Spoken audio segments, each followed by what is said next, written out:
El banco más grande del mundo está perdiendo dinero. Y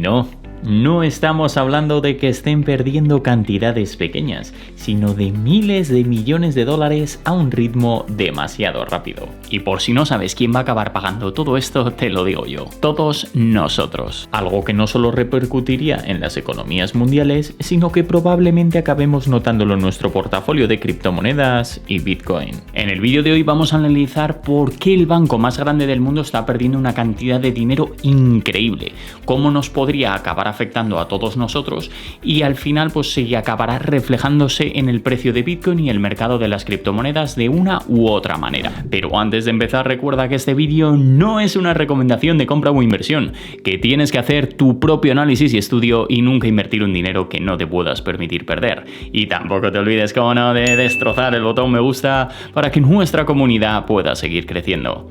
Bienvenidos a todos un día más a Healthy Pockets. Por si no me conoces, mi nombre es Hugo y mi objetivo en este canal es ayudarte a entender un poquito mejor el mundo de Bitcoin y de las criptomonedas. Así que ya sabes, si te interesa ver más vídeos como este, considera suscribirte al canal y activar las notificaciones. El banco más grande del mundo está perdiendo dinero. Pues sí, después de que viéramos una situación bastante complicada en el sector bancario hace unos meses, con el inicio de algunas quiebras como la de Silicon Valley Bank, ahora empiezan las alarmas de verdad, con nada más y nada menos que el mayor banco del mundo perdiendo dinero sin parar. Y no hablo ni de JP Morgan ni de ningún otro banco del sector privado, te hablo de la Reserva Federal de los Estados Unidos. Pero, ¿cómo va a estar perdiendo dinero la Fed? Pues la realidad te va a sorprender, y es que aunque no te lo esperaras, ahora mismo está forzándose a sí mismo a perder muchísimo dinero. Pero para que lo entiendas un poquito mejor, voy a explicarte cómo es posible que esté pasando todo esto. Lo primero de todo, cuando un banco central pretende hacer políticas monetarias que favorezcan la actividad económica del país, no es que impriman billetes de forma directa como muchos se imaginan, sino que por lo general ofrecen muchas más facilidades para que los bancos ofrezcan cada vez más y más dinero a la población, casi sin coste, y que la población, al endeudarse y recibir todo este dinero, pueda consumir más y mover así la economía. Bien, pues esta sería la forma más conocida de hacer políticas monetarias expansivas, pero no es la única.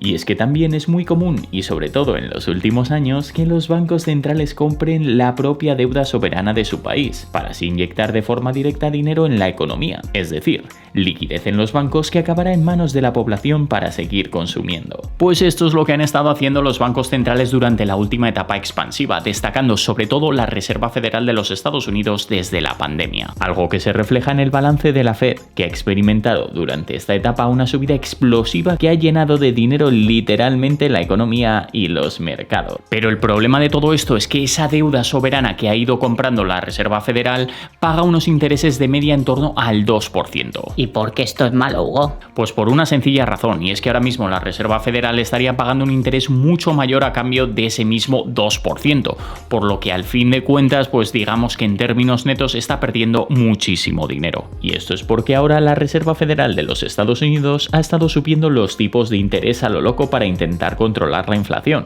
También ha estado vendiendo parte de estos bonos soberanos a un precio mucho menor del que los compró, incurriendo en unas pérdidas bastante importantes. Bueno, Hugo, pero a mí qué más me da si la Fed no puede ir a la quiebra, ¿no? Pues lo más gracioso de todo esto no es el simple hecho de que la Fed esté asumiendo unas pérdidas millonarias a un ritmo descomunal, sino que al final todas estas pérdidas no son asumidas por el Banco Central, son asumidas por el Tesoro de los Estados Unidos. Y para que entiendas un poquito mejor la gravedad de todo esto, está este gráfico, en el que se puede ver perfectamente cómo al finalizar cada año fiscal, los beneficios obtenidos por la Reserva Federal como resultado de sus operaciones acaban siendo trasladados al Tesoro de los Estados Unidos, que si bien ha sido algo mínimamente positivo durante todos estos años, desde septiembre de 2022 hasta finales de año empezó a caer fuertemente, acumulando unas pérdidas que a simple vista parecen inofensivas, de tan solo 18.000 millones de dólares. Pero si echamos el gráfico un poquito más hacia adelante, podemos darnos cuenta de la absoluta barbaridad que está ocurriendo en los Estados Unidos,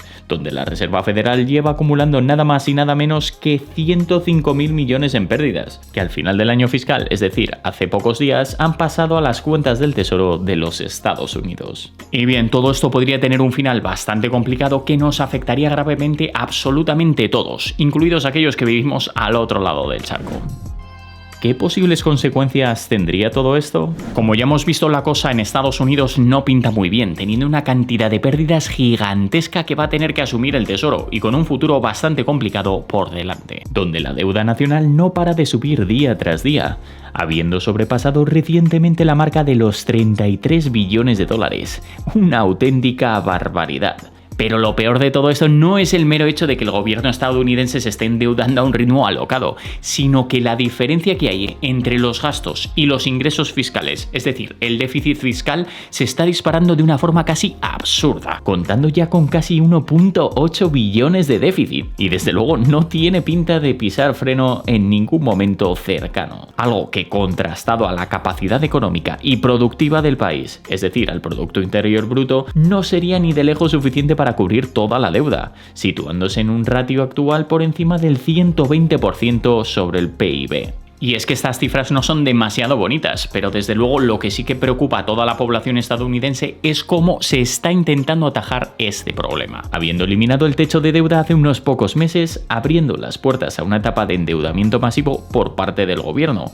que de hecho han reflejado un aumento de la deuda nacional de 275.000 millones de dólares en tan solo un único día, el pasado 2 de octubre, y todo esto con una serie de problemas políticos demasiado importantes por delante, como es el caso del posible cierre de gobierno, un hecho que ya ha ocurrido en otras ocasiones, pero que precisamente se acerca en un momento demasiado delicado tanto para el gobierno y el Tesoro, como para la economía de los Estados Unidos. Bueno, pero ¿qué solución va a haber? Pues una muy difícil que ningún político en una situación se atrevería a hacer, y menos en un país con una cultura económica como los Estados Unidos, y es subir los impuestos a la población. Y sí, es una solución bastante pésima, pero créeme que es peor llevar a un país a la quiebra como parece que lo están llevando con este tsunami de deuda que están acelerando poco a poco. Y ya ni te cuento si ese país es la principal potencia mundial, de la cual dependen todavía una gran cantidad gigantesca de países y economías. Pero lo peor de todo esto es que nos estamos acercando a una situación muy crítica, donde la Fed, a pesar de que todo apuntase a una parada prolongada en las subidas de los tipos de interés, podría volver a subirlos de manera inesperada dentro de poco tiempo. Todo esto debido a los datos más recientes sobre el mercado laboral, de que de repente han superado las expectativas de forma totalmente inesperada, aumentando la cantidad de ofertas de empleo en prácticamente 700.000, algo que sin duda va a poner de nuevo en juego la posibilidad de una nueva subida por parte de la Fed, que de hecho tras estos datos se ha visto cómo las probabilidades de que la Fed suba de nuevo los tipos de interés el próximo 1 de noviembre han aumentado al 33% del 16% que estábamos hace una semana, aunque en estos momentos haya vuelto la incertidumbre y los mercados hayan vuelto a disminuir las probabilidades de todo esto por debajo del 20%. Pero no solo tenemos estos datos en el mercado laboral, sino que también tenemos que tener en cuenta cómo Estados Unidos se enfrenta a una situación totalmente crítica en cuanto a la inflación, con una posibilidad demasiado alta de que vuelva a subir en los próximos meses. Y todo esto debido al precio de la gasolina, que si bien ya se encuentra un 30% por encima del objetivo marcado por los Estados Unidos, actualmente su reserva estratégica de petróleo contiene un suministro para únicamente 17 días, un dato muy por debajo de la media de 33 días que llevaba teniendo desde 1990, y que deja en evidencia la situación tan complicada que tienen en estos momentos. Y es que ya se están juntando demasiados factores que no pintan nada bien, y que si la historia acaba por repetirse va a acabar con una situación económica muy complicada, con una deuda nacional excesivamente alta, y que sin duda acabaría afectando al resto de países de todo el mundo. Vale, Hugo, pero ¿cómo podría afectar todo esto a Bitcoin? Pues vamos a ver eso ahora mismo. ¿Cómo va a afectar a Bitcoin y a las criptomonedas? Bueno, creo que lo primero de todo, si al final acaba habiendo demasiada presión en los Estados Unidos por parte de la Reserva Federal y se acaba rompiendo algo en la economía, es posible que veamos algo parecido a lo que ocurrió en marzo de este mismo año. Pero en vez de quedarse en un caso aislado que afectase a unos pocos bancos, es posible que los daños se extendieran a muchísimos más bancos y mucho más grandes, que provocasen la huida de capitales masiva en muy poco tiempo. Y esto en el corto plazo podría afectar positivamente a Bitcoin, tal y como lo hizo hace unos meses, quedando como refugio contra la mala gestión de los gobiernos, bancos centrales y entidades financieras de todo el mundo. Sin embargo, teniendo en cuenta que el efecto sería mucho más devastador que el que vimos hace unos meses, sería muy probable que todo esto afecte negativamente a la economía en poco tiempo, y entre el miedo y la crisis, a medio plazo podría afectar gravemente a la cantidad de capital destinado a la inversión en activos como Bitcoin. Pero incluso poniéndonos en la peor situación posible, donde Estados Unidos entrase en un posible conflicto económico debido a la falta de acuerdos y a la imposibilidad incapacidad de resolver sus diferencias políticas entre republicanos y demócratas, con una deuda explosiva y una economía en caída libre, podríamos ver cómo la principal potencia del mundo acaba en una situación muy complicada, incluso en un posible default financiero o directamente en quiebra. Y aquí la historia cambiaría por completo. De hecho, en el corto plazo, si esto llegase a ocurrir, probablemente se viviría una situación muy complicada que afectaría a todo el sistema financiero a nivel mundial, de una forma mucho más profunda que la que vimos en el año 2008. Por lo que personalmente creo que la reacción de los mercados y de los inversores de todo el mundo con Bitcoin podría ser bastante ambigua, ya que por un lado tendríamos a una gran cantidad de personas que han quedado atrapadas en un sistema financiero totalmente quebrado y que no ha cumplido con la necesidad más básica de guardar sus ahorros de una forma segura, por lo que probablemente mirarían hacia un posible avance en sistemas alternativos al fiat, como por ejemplo es el oro o, como no, Bitcoin. Mientras que por el otro lado tendríamos a una gran cantidad de personas cuyos ahorros han quedado completamente obsoletos de la noche a la mañana, o que se han quedado en una situación económica bastante delicada y que necesitarán sacar su dinero de todo este tipo de inversiones de forma urgente, incluyendo el posible dinero que tendrían en Bitcoin.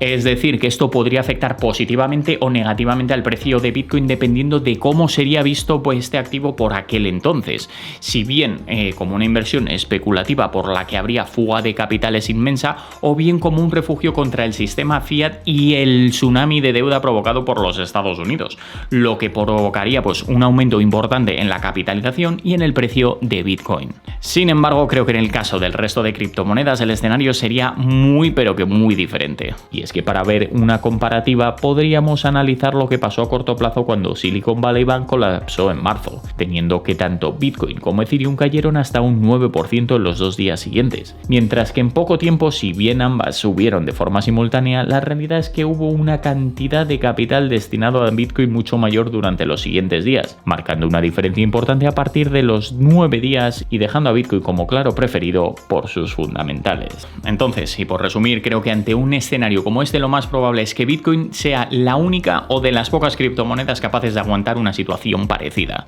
Pero dicho todo esto, y antes de terminar con el vídeo de hoy, quiero decirte que para nada estamos ante un posible apocalipsis económico ni nada por el estilo, y espero que todo esto se solucione de la mejor manera posible, donde a pesar de que veamos antes o después una recesión, esta no lleve a los Estados Unidos al límite y en el peor de los casos a la quiebra técnica o no tan técnica. Pues esto es todo por hoy, muchísimas gracias por haberme acompañado hasta el final. Espero que te haya gustado este vídeo sobre la difícil situación que está pasando los Estados Unidos y cómo podría acabar afectando a Bitcoin y al resto de criptomonedas. Y ya sabes que si tienes cualquier tipo de pregunta, duda, sugerencia o simplemente quieres compartir nuevas ideas para próximos vídeos, puedes escribirme como siempre en los comentarios. Y recuerda también, como no, destrozar el botón me gusta, suscribirte y activar las notificaciones si es que aún no lo has hecho. También me puedes seguir en mis cuentas de Instagram, X y TikTok, donde publico todos los días. Que tengas un día increíble y nos vemos en el próximo vídeo. Save to invest and have healthy pockets.